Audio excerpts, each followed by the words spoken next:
Well, thank you for staying with us here on THV 11 Plus for Arkansas News Now. I'm Tamara Knight alongside meteorologist Nathan Scott. And Nathan, it's not going to be a total washout for Valentine's Day, but I think brunch or lunch is what you recommended? Yeah, that's the plan, I would say, if you want to avoid getting soaked by heavy rain moving in. Out there today, though, lots of sunshine. The system has put on the brakes somewhat, but it is going to be moving in just in time for Valentine's Day. So we do have that weather impact alert primarily for the afternoon and evening hours. I've got it starting out around 2 o'clock in the afternoon, continuing through the night. The main concern is the potential of heavy rain. Yes, there could be a strong storm, but the best chance of that is right along the border of Louisiana and Arkansas.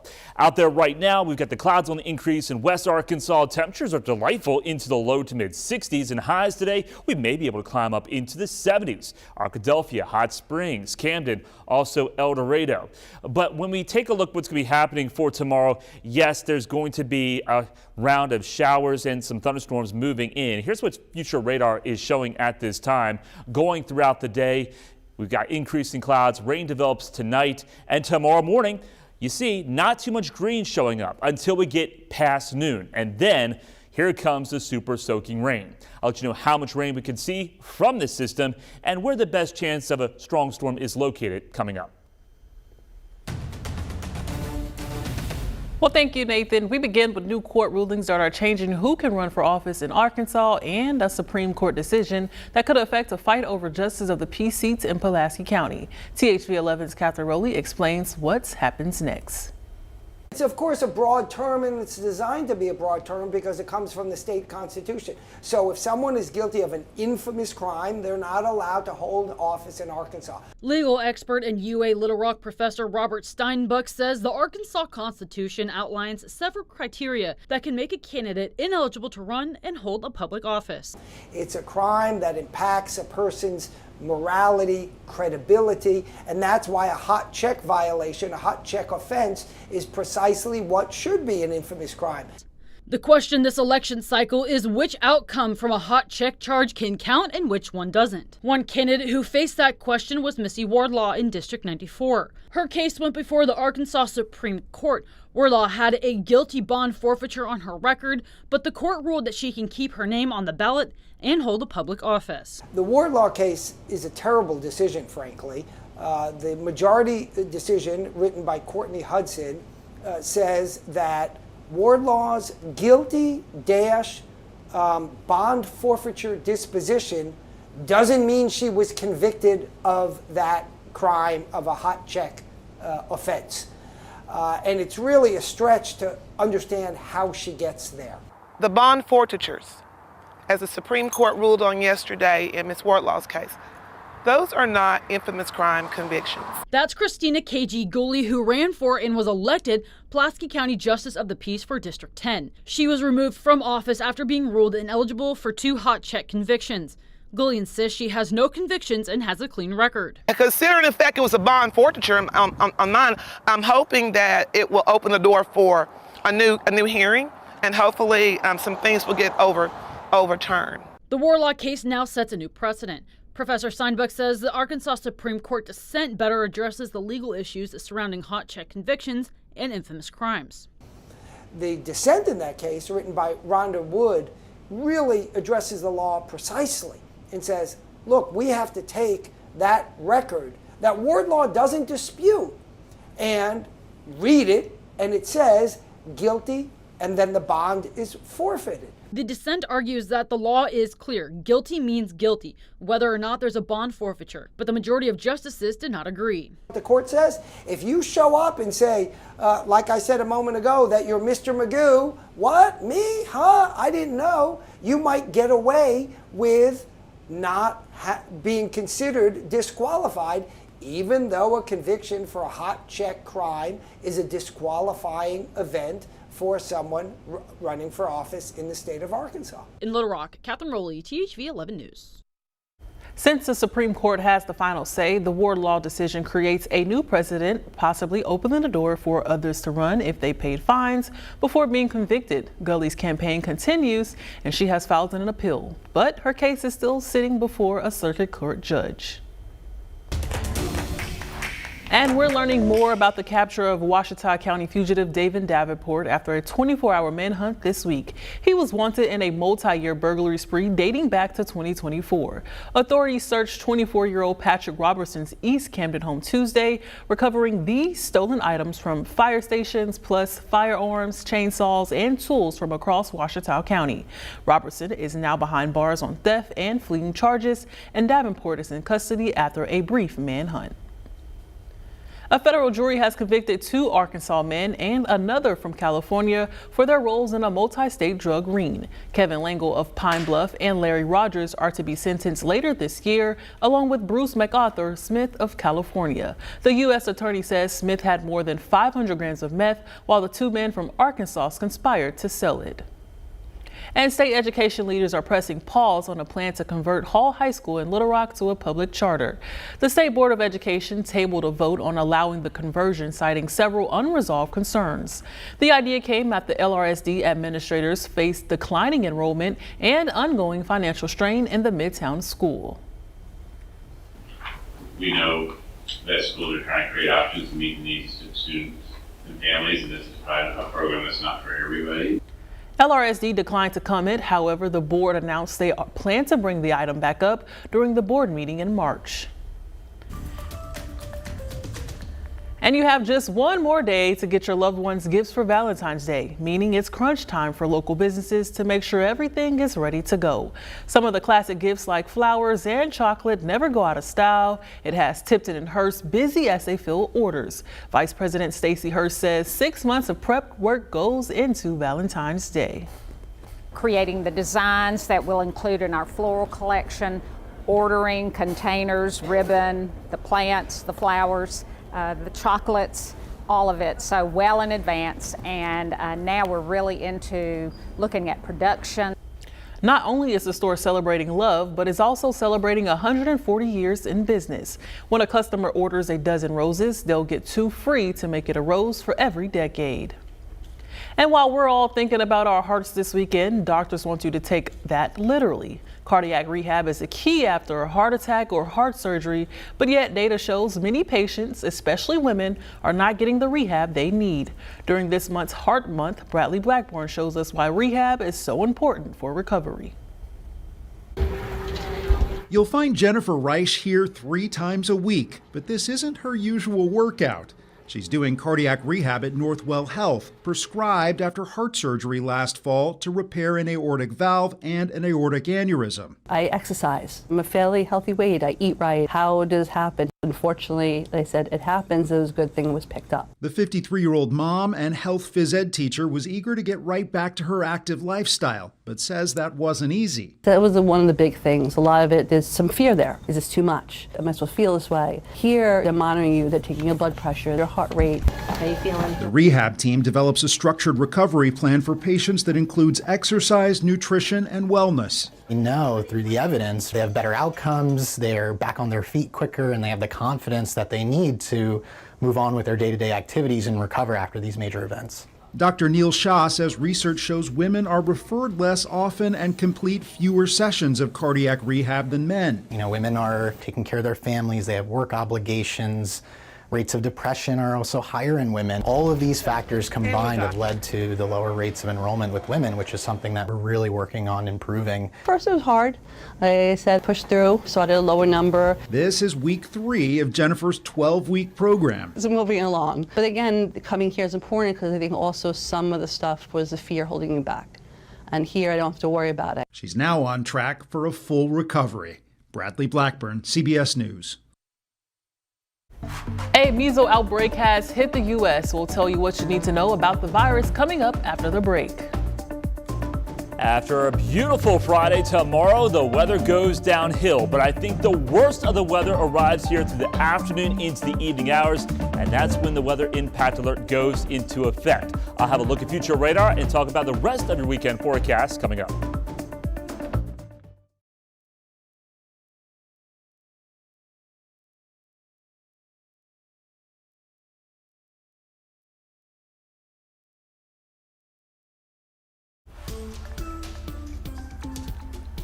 One of the newest cases of measles in the U.S. is an infant in New York who had recently traveled internationally. The baby is one of more than 1,000 cases spread across 21 states so far this year. About 90% of cases are linked to an outbreak in South Carolina, and in South Florida, a new outbreak at Ave Maria University is up to nearly 60 cases this week.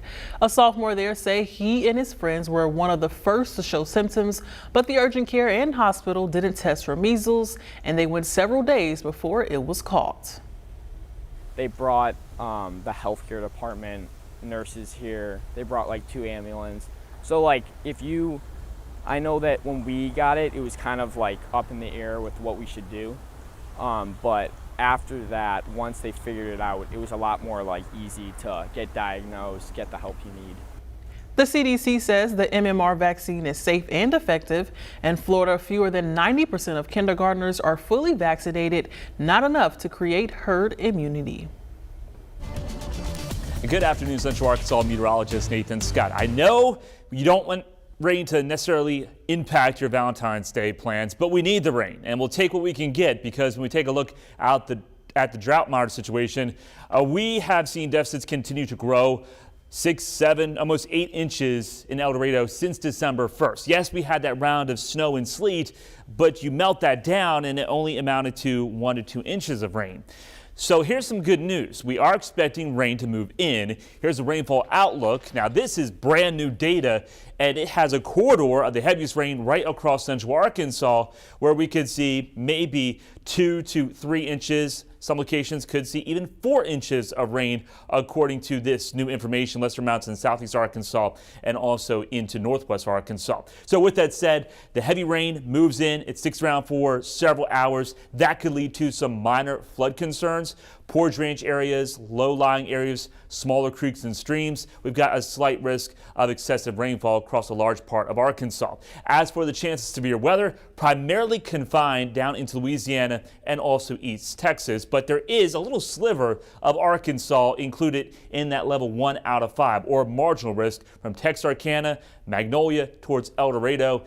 And that basically means that 1 or 2 storms, if they reach their maximum potential, may produce 50 to 65 mile per hour wind gusts, and also maybe some dime to quarter size hail. But the chance is really low because the storm fuel primarily will stay just south of the border of Arkansas and Louisiana. Next 3 days, there you go, Valentine's Day. The morning will be much better than what we could expect for the afternoon into the evening hours, with the worst of the rain moving in. 64, still a chance of rain to begin your Sunday, improving conditions through the afternoon. And then Monday looks magnificent, highs getting close to 70 degrees. Future radar, here we go. Through the overnight, we'll have increasing clouds. Scattered areas of rain develop well after midnight. Valentine's Day morning, the bulk of the moisture primarily stays into North Arkansas. Yeah, there could be a few light showers maybe into parts of central Arkansas, but by far the bulk of the activity moves in through the afternoon and evening hours, so that rain will really start to build across the region by 2, 3 o'clock in the afternoon, and then super soaking rains, maybe some frog stranglers or some toad stranglers, where you see these yellows and reds showing up. But once again, the worst of any storm activity will be into Louisiana. So here's 7, 8, 9 o'clock. Dinner plans impacted. Have that raincoat close by, or at least an umbrella, and then it moves out of here, getting into Saturday night, early Sunday morning, still with some backlash of some moisture wrapping around the system. Could linger across southeast Arkansas early Sunday morning until about 9 or 10 o'clock, and then we'll start to dry things out for everybody across the natural state. 49 tonight, scattered rain developing late tomorrow. Isolated showers in the morning. The rain builds in through the afternoon and evening hours, and it will be heavy at times. 65 the high. 70 forecast. Once we get past the weekend, things really turn around, and it's going to be really nice weather as we get into next week. How about 75 on Tuesday, maybe close to 80, feeling like springtime here by Wednesday, and temperatures will stay well above average into the end of next week. While a London club is ditching dating apps to go back to the basics, people there fill out a form before getting matched with one another. Anna Kubin has the details. All right. Firstly, thank you guys so much for coming tonight to It's after hours at a comedy club in central London. Except tonight, this audience is engaged in a far more serious pursuit: finding love. Best case, my husband's here and the love of my life and it's great. Worst case, I've made some new friends. Really chill. I'm just hoping to have a couple of drinks, talk to a couple of people. Weary and worn down by dating apps, these singles are banking on some real-life connection.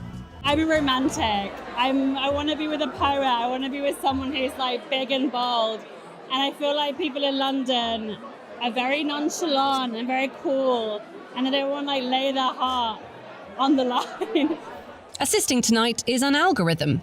Do you fall in love quickly? Yes, I'm love at first sight. Ellen fills out a questionnaire by Matchbox, a software that claims to pair people based on their values.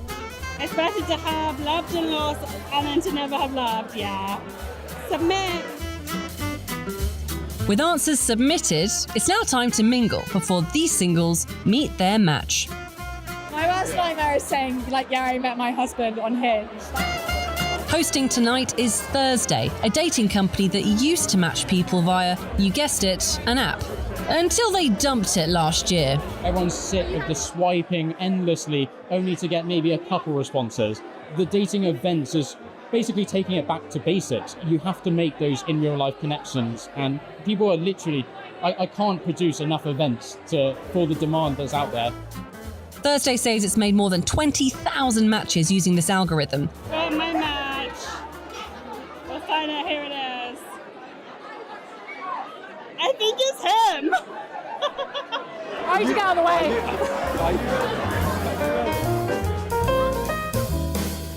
And the verdict? The age gap has cost me this time. It's cost me. Well, it's non-negotiable. We can work on it. Can work on it. For many in this room, the search continues, with or without an app.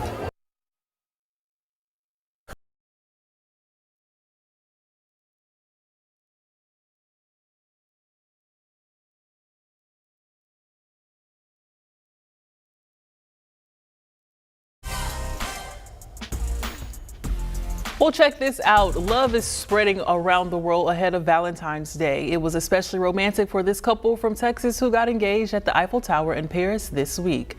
Jose Perales popped the question to his girlfriend Kayla on their first anniversary of dating, and she said yes. On top of that, more than 100 couples tied the knot at a mass wedding in Peru. And while grown-ups are all loved up, some young kids in school in the UK are giving their very charming take on love and marriage. Do you think you guys might get married when you grow up? No. Nope.